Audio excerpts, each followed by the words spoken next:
sugar when you're feeling for that sweet spot. Hello, എല്ലാവർക്കും ഗായൂസ് വേൾഡിലോട്ട് സ്വാഗതം. So ഇന്ന് ഞാൻ തംബ്നെയിൽ കണ്ടതുപോലെ തന്നെ ഒരു ഐലൈനർ ഹാക്കുമായിട്ടാണ് വന്നിരിക്കുന്നത്. അതായത് നമ്മൾ ഒരു പ്രാവശ്യം ഒരു ഐലൈനർ എഴുതുന്നു, അതിന് നമുക്ക് 5 ഡിഫറെൻറ്റ് സ്റ്റൈൽസിലോട്ട് നമുക്ക് അതിനെ ചേഞ്ച് ചെയ്യാൻ പറ്റും. അങ്ങനത്തെ ഒരു അടിപൊളി ഹാക്കുമായിട്ടാണ് ഇന്നത്തെ വീഡിയോ. അപ്പോൾ എൻ്റെ വീഡിയോ കാണുന്നുണ്ടെങ്കിൽ നിങ്ങൾ അപ്പം തന്നെ ലൈക്ക് അടിക്കുക, എന്നിട്ട് സബ്സ്ക്രൈബ് ചെയ്യാത്തവരാണെങ്കിൽ ആദ്യം സബ്സ്ക്രൈബ് ചെയ്യുക, അതോടൊപ്പം തന്നെ അതിൻ്റെ അടുത്തുള്ള ബെല്ലൈക്കൺ കൂടി ക്ലിക്ക് ചെയ്യുക. അപ്പോൾ നമുക്ക് ത്രൂ വീഡിയോയിലോട്ട് പോവാം. അപ്പോൾ നമ്പർ 1 എന്ന് പറയുമ്പോൾ സിംപിൾസിറ്റി ഓർ നാച്ചുറൽ ഐലൈനർ ലുക്ക്. അതായത് നമ്മൾ നോർമലായിട്ടൊക്കെ നമ്മൾ എവിടെയെങ്കിലും പുറത്ത് പോകുമ്പോഴോ അല്ലെങ്കിൽ സാധാരണയായിട്ട് നമ്മൾ ഐലൈനർ ഉപയോഗിക്കുമ്പോൾ എഴുതുന്ന ഒരു ടൈപ്പ് ഓഫ് ഐലൈനർ ലുക്ക് എന്ന് വേണമെങ്കിൽ നമുക്കിതിന് പറയാം.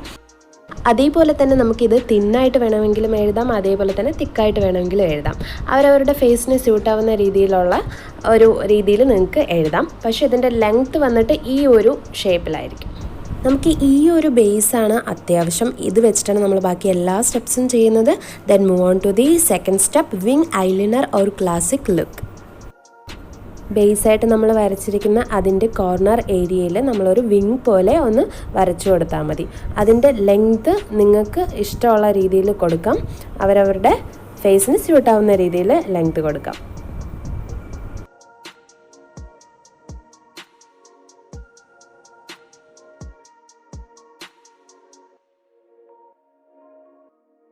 ചിലർക്കൊക്കെ മേളിൽ മാത്രം വരയ്ക്കുമ്പോൾ തന്നെ കുറച്ച് ഓക്വേർഡായിട്ട് തോന്നും. അങ്ങനെയുള്ളവർക്ക് വേണ്ടിയിട്ടുള്ള ഒരു സ്റ്റെപ്പാണ് തേർഡ് വൺ, ലോവർ ലാഷ് ഐലൈനിങ്. കൂടുതലായും ചെറിയ കണ്ണുള്ളവരാണ് ഈ ലോവർ ലാഷ് ഐലൈനിങ് എഴുതുന്നത്.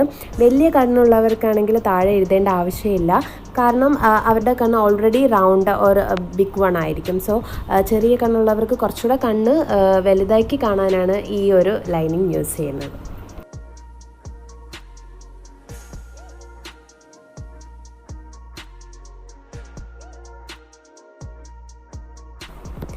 ദെൻ ഫോർത്ത് വൺ എന്ന് പറയുമ്പോൾ ഡബിൾ വിങ് ഐലൈനിങ് ആണ്.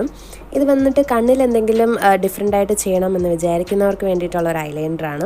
നോർമലായിട്ട് നമ്മൾ വരച്ചിരിക്കുന്ന ഐലൈനറിൻ്റെ കൂടെ തന്നെ ആ ഒരു വിങ് ഏരിയയിൽ ഡബിളായിട്ട് നമ്മൾ ഒരു വിങ് കൊടുക്കുന്നു. അത് ലാസ്റ്റ് എൻഡ് വന്നിട്ട് ഒരു ലൈറ്റ് ഷെയ്ഡായിട്ട് കൊടുത്തു കഴിഞ്ഞാൽ ഇന്നും ആ ഒരു കണ്ണ് ബ്രൈറ്റായിട്ട് കാണും.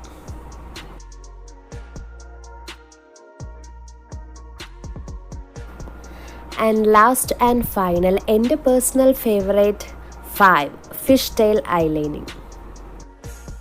ഈ ഒരു സ്റ്റൈൽ വന്നിട്ട് കോളേജ് സ്റ്റുഡൻസ് അതേപോലെ തന്നെ കുഞ്ഞു കുട്ടികൾക്കൊക്കെ എഴുതിയാൽ ഒരുപാട് നല്ലതായിരിക്കും കാണാൻ.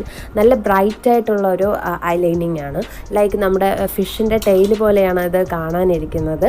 കുറച്ചുകൂടെ അട്രാക്റ്റീവായിട്ട് തോന്നണം എന്നുള്ളവർക്കും കൂടെ ഇത് ട്രൈ ചെയ്യാവുന്നതാണ്.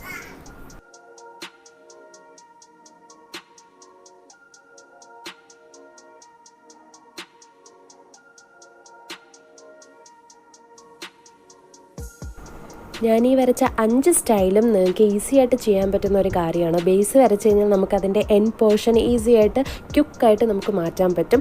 അപ്പം ഈ ചെയ്ത 5 സ്റ്റൈലിലും നിങ്ങൾക്ക് ഏതെങ്കിലും ഒന്നെങ്കിലും ഇഷ്ടപ്പെട്ട് കഴിഞ്ഞാൽ എന്താ ചെയ്യേണ്ടത്, എൻ്റെ വീഡിയോ ഒന്ന് ലൈക്ക് ചെയ്യുക, അതേപോലെ തന്നെ നിങ്ങളുടെ കമൻസും എൻ്റെ കമൻറ്റ് ബോക്സിൽ കൊടുക്കുക. സോ അപ്പോൾ അടുത്ത പുതിയ കിടിലം വീഡിയോസുമായിട്ട് നമുക്ക് വീണ്ടും കാണാം. അതുവരേക്കും ബൈ.